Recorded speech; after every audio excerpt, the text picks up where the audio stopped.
Good morning, ladies and gentlemen.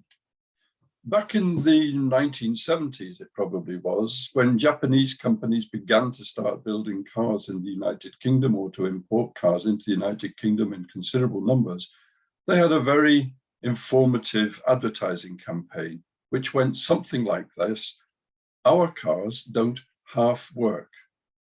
Now, the beauty of that is that in the way of English, of course, this really exaggerated the fact that their cars were really very good.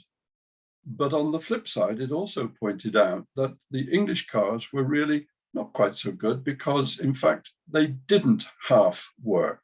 That means that probably half of the cars just weren't functioning properly at all. Okay, so on the positive side, the Japanese could make a very nice advertising campaign, and on the negative side, they could then give the English motor trade a really very good kicking.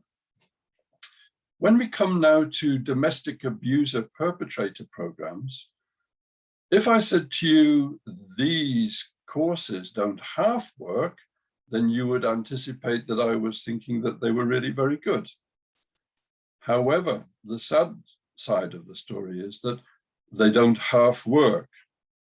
And even worse than that, when Cafcass forwarded 909 men to perpetrator programs, DAPPs, they weren't able to really say how many of the men completed that work. But when on a Freedom of Information request, I asked how many of the men got midway reports, the answer came back that less than 33% of the men got midway reports, from which we could then begin to deduce that not only do the DAPPs not half work, they very probably don't even 1/3 work, and more likely still, they don't even 1/4 work, all of which casts that particular effort by Cafcass in a very bad light indeed.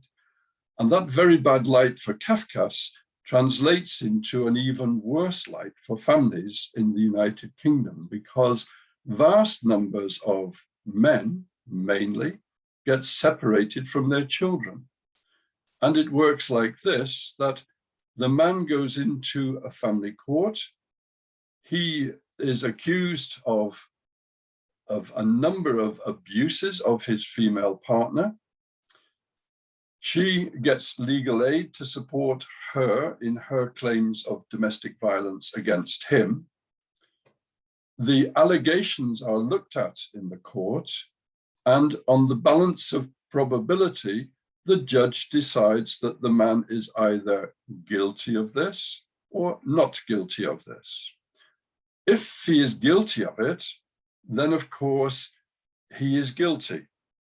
And if he doesn't admit that he is guilty, then he's not entitled to the one of the 909 DAPPs which Cafcass would forward him to. If once he's realized that he can't get any closer to his goal, perhaps of being able to have contact with his children, he then changes and says, well, yes, actually, okay, I was guilty of it. Then Cafcass will turn around and say, well, he obviously lied at the beginning, and now he's just saying that he is guilty of it just so that he can get on the program which would allow him to see his children.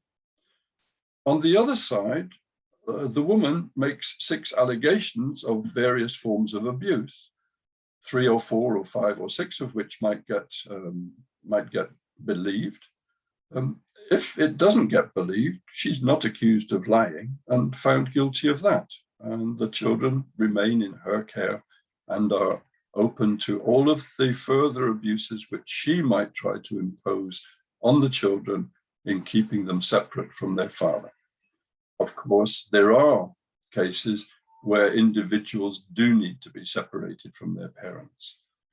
I'm not saying that in the slightest, but at the moment within the family courts, there is a travesty of justice going on that bars effectively men from having contact with their children and effectively stops the children from having contact with their father. Is that something which society really wants? I would suggest it very probably isn't.